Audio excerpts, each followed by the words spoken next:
I opened the door, and there she was. Not on the path, not near the woods, right on my damn porch. A bear. A real bear. Massive, muscular, quiet, and close enough that I could hear her breathe. She didn't growl, didn't flinch, didn't move. She just stood there and looked at me, straight into my eyes, like she'd met me before. I didn't even blink. My hand froze on the doorknob. My legs didn't get the memo to run. My heart was pounding, but everything else just paused. I whispered without thinking, "You're not supposed to be here." The bear didn't care. My brain finally snapped back into action. I backed into the house and gently closed the door, locked it, double-checked the lock, then stared through the small kitchen window, trying to make sense of it. And then I remembered yesterday. It was late afternoon. I was hauling logs from the edge of the woods, trying to clear the path behind the old barn. I'd only been living here for 3 weeks. After years of noise, deadlines, and office lights that never turned off, this silence was like therapy I didn't ask for, but needed. That's when I heard the rustling. Not the light kind. The kind that makes you stop breathing. I picked up the axe just in case, even though it was dull and mostly good for splitting kindling. I crept toward the sound, stepping around tree roots and brush until I saw her. The same bear, or at least I thought so. She was lying on her side, chest rising slow, flank bloodied. Something had gashed her deep. I froze. Her head lifted. Her eyes locked onto mine. No growl. No warning. Just pain. Something in me broke a little. I didn't know what the hell to do, but I couldn't leave her. I knew better than to get close. So I dropped a bucket of water a few feet away and left an old can of sardines. I backed off slowly. When I came back an hour later, she was gone. So were the sardines. I figured that was the end of it. I was wrong. Now she was here. Not bleeding. Not limping. Just staring. Like she'd come to say something. Minutes passed. Then, without a sound, she turned and walked down the steps. Back into the woods. I didn't sleep well that night. My dreams were a mess. Wooden floors soaked in paw prints. Heavy shadows outside the windows. Sardine cans rattling across the floor. Morning came like a slap to the face. I needed coffee. I needed answers. I needed to figure out if that really happened or if I was losing my mind out here. I went outside. Checked the porch. No scratches. No fur. Nothing. Except one thing. A small muddy print. Not a paw the size of a dinner plate. Smaller. Child-sized. I followed the trail. It twisted behind the shed, down the slope past the garden, and disappeared near the tree line. And that's when I heard the sound. Not one. 3. 3 squeaky, raspy, absolutely ridiculous little growls. I took 2 steps forward and stopped dead. There they were. 3 bear cubs, tumbling over each other like drunk toddlers, rolling in the mud, fighting over what looked like a plastic bucket lid. One tried to climb a low branch and fell flat on its back. Another found my old boot and started dragging it like it was prey. The third one just sat there, chewing on a stick, completely unimpressed by life. I couldn't move. Then I saw her, the mother, off to the side, watching me again. No growl, no charge, no warning, just that same silent look. Like she was saying, "These are mine. And for some reason, I trust you." I backed up slowly, went inside, sat down. What the hell was happening? This wasn't a Disney movie. Bears didn't show up to say thank you. They didn't drop off their kids like it was daycare. But there they were, right outside my window, rolling, tumbling, messing with everything they could reach. And I didn't do a damn thing to stop it. Because deep down, I didn't want to. I woke up to the sound of chaos. Not the regular kind. Not birds or wind or a squirrel knocking something over. This was full-blown, relentless, snorting, crashing, thumping chaos. I threw on a shirt, rushed to the window, and froze. My front yard looked like a tornado had feelings. One of the bear cubs had found my laundry line. A pair of boxers flapped proudly in its mouth as it ran in circles, chased by the second cub. The third one was halfway inside a barrel of honey I'd left by the old smokehouse. Its entire rear end stuck out, tail wagging like a dog that just discovered cake. And the mother? Nowhere in sight. I yanked open the door and stormed outside. Hey, no, absolutely not. They didn't care. Of course they didn't. The underwear thief ducked under the porch with its prize. The honey lover pulled the barrel over, spilling thick golden syrup all over itself and the dirt. The third one had disappeared, until I heard a crash. I turned. The barn door was open. That was new. I sprinted across the yard, heart pounding. Inside, the little intruder was standing on my workbench, sniffing an old gas lantern like it was a bouquet of roses. It knocked over a jar of nails, jumped down, then bolted past me, smacking into my leg on the way out. You've got to be kidding me. Back in the yard, all three were now rolling in the honey puddle, wrestling and squealing. This was not how I pictured solitude. This was a circus. I stood there, hands on hips, staring at the mess. It wasn't even 8 in the morning. Okay, you win. You little monsters win. The moment I said it, one of them sneezed, loud, and fell backward into the bucket. I laughed. I didn't mean to. It just happened. Then I sighed. I knew I had to do something. I couldn't have 3 wild animals tearing through my yard every day. Someone was going to see. Someone was going to complain. And as if summoned by the thought, she showed up. A white pickup truck pulled up to the edge of the drive. I didn't recognize it, but the woman who stepped out looked like she belonged here more than I ever would. Cargo pants, field boots, wavy dark hair in a ponytail, and that no-nonsense look of someone who had cleaned up after worse things than honey-covered cubs. She walked straight up to me. You Alex? Yeah, I'm Laura, local vet. I got a call from a neighbor.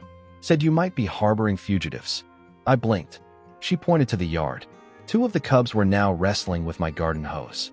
The third was chewing on the edge of my welcome mat. That's not what it looks like, I said. She didn't smile. Really? Because it looks exactly like what it looks like. I opened my mouth, then closed it. No defense came to mind. Laura took a deep breath, then walked toward the cubs. They froze for half a second, then scattered like school kids caught stealing candy. One hid behind the porch steps. Another rolled under a bush. The last one bolted toward the woods. Laura turned back to me. They're young, maybe 6 months. You're lucky the mom's not hostile. She was here yesterday. Just watched me. Didn't growl or anything. Still, this isn't safe. For them. Or you. I nodded. I knew she was right.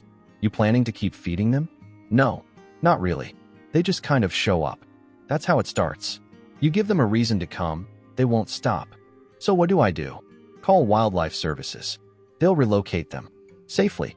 Before someone else does it less gently. That last part landed hard. And if I don't, she looked me dead in the eye. Someone will. Maybe not tomorrow, but soon. And it won't be nice. She left without another word. I stood there for a long time. The cubs didn't come back out. The yard was a wreck. My socks were in a tree. I walked over and picked up the empty honey barrel. Then I heard it again. That soft, almost apologetic grunt. She was back. The mother. Standing at the edge of the woods. Watching. And this time, she wasn't alone. It's weird what you can get used to. 3 weeks ago, I was swearing at a broken microwave and stressing about emails. Now, I was figuring out how to keep 3 bear cubs from stealing my sandwich. It wasn't easy. They were fast, unpredictable, and wildly curious. And they had no respect for personal space. I started waking up early, not because I wanted to, but because the cubs had figured out how to knock over my trash bin with perfect timing. Every morning, like clockwork. At first, I tried yelling. That didn't work.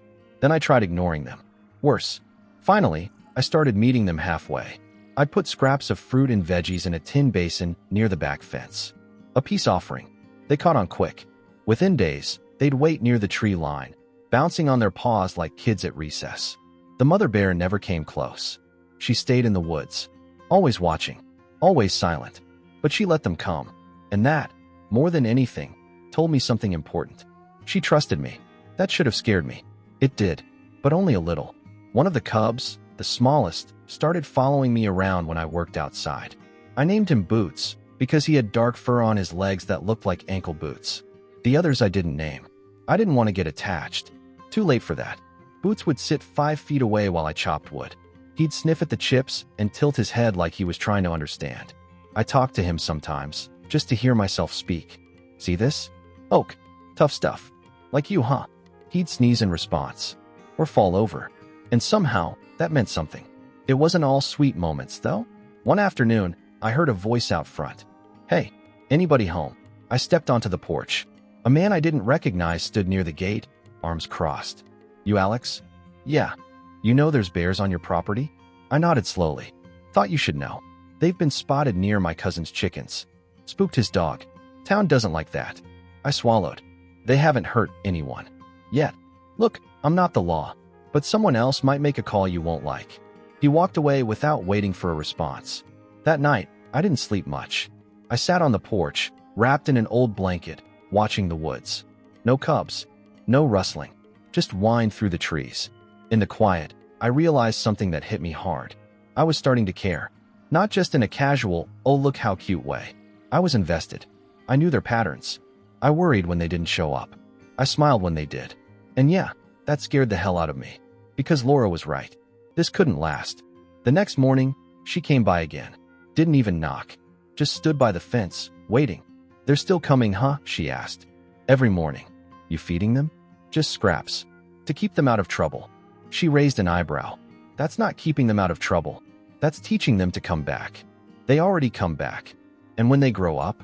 I didn't answer. She leaned on the fence, looked toward the woods. "They're cute now, but they won't stay that way. And their mother won't always be this tolerant. If something snaps, if someone scares her, it won't be a warning growl. It'll be fast. Final. I know. Then why are you still letting this happen?" I looked at her. Really looked. Not the uniform or the badge. Her eyes. There was concern there. Not just about the animals. About me. Because I don't know who I am anymore if I stop. That shut her up for a second. I turned back toward the yard. Boots had appeared again, sitting right at the edge, waiting. Laura followed my gaze. "That one's getting bold." "Yeah, he's always the first one in. He's going to get himself hurt. Or worse." Silence hung between us for a long time. Finally, she said, "You know what's coming." I nodded. "I do." She left without another word. Later that day, I went to the shed, took out a small camping cooler and filled it with apples. Walked to the woods, set it down, walked away. I didn't stay to watch. I couldn't. But when I turned around from the porch an hour later, the cooler was gone. And so were the cubs. But that night, just before the sun dipped below the hills, I heard a soft grunt again. And there they were, Boots in the lead, like nothing had changed. Except everything had. The call came just after noon. It wasn't from Laura. It wasn't from anyone I knew. The voice was short, clipped, businesslike. "This is wildlife enforcement. We received reports of bear activity near your property. We're sending a team for inspection tomorrow morning." I didn't answer at first. "Sir, are you aware of any large wildlife nearby?" My throat felt dry. "No, just the usual." "Then you shouldn't have anything to worry about." Click. I stood there, phone still in my hand, heart racing. Someone had made the call. Maybe the guy with the cousin and the chickens. Maybe someone else. It didn't matter now. I had one night. I ran outside. The cubs were already out back, tumbling in the tall grass like nothing in the world was wrong. "Hey, come on, let's go." Boots stopped and looked at me, head tilted. The other two followed his lead. Inside. Now, I don't know why I thought they'd listen, but somehow, they sensed the urgency. Or maybe it was the tone in my voice. Either way, they followed me to the old shed.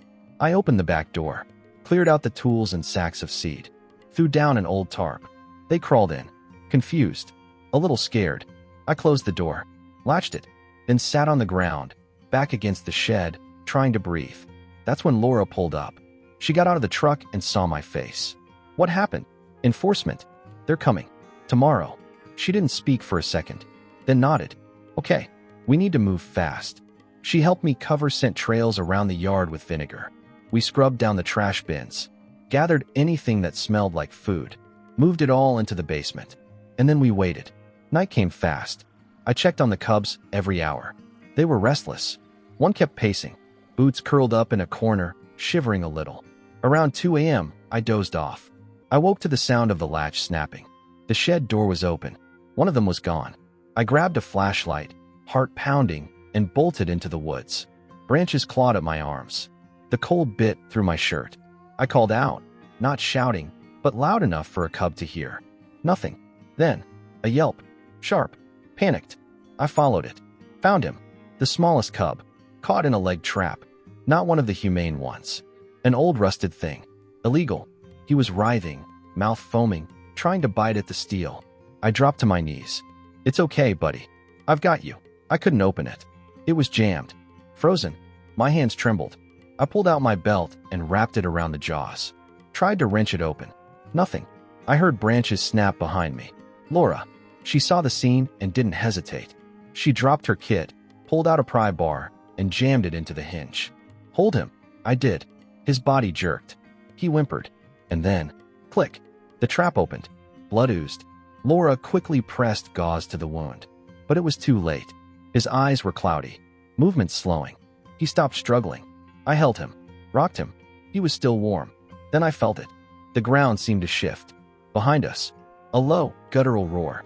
She was there, the mother, towering, shoulders wide, fur bristling, eyes locked onto me, onto her cub. I stood slowly, hands open. I'm sorry. I tried. We tried. She stepped closer. Laura whispered, don't run. Don't move. The bear lowered her head, sniffed the body, let out a sound I'll never forget. Not anger, not rage. It was grief. She looked up at me, into me, and for the first time, I saw fear in her eyes. Not of me, not of Laura, but of the world, of what it could take, even from her. She nudged the cub's body gently, then turned. 2 shadows emerged from the trees. The other 2. Without a sound, she led them away. I watched them go. Boots looked back once, then vanished. I didn't sleep that night. Neither did Laura. We buried the little one near the ridge, wrapped him in the tarp, marked it with stones. We didn't talk. There was nothing to say. The next morning, wildlife enforcement showed up. They walked the property, looked around, asked a few questions, found nothing.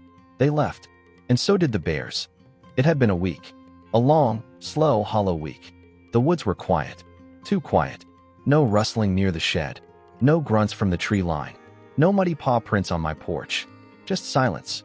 I kept the tarp-covered grave intact, replaced the stones after the rain. I checked on it every morning like it was part of my routine. Inside the house, the mess had faded. The honey-stained porch was clean. The socks were off the tree. The only sign left was the silence. And it was loud. I didn't hear from wildlife enforcement again. Maybe they were satisfied. Maybe they knew.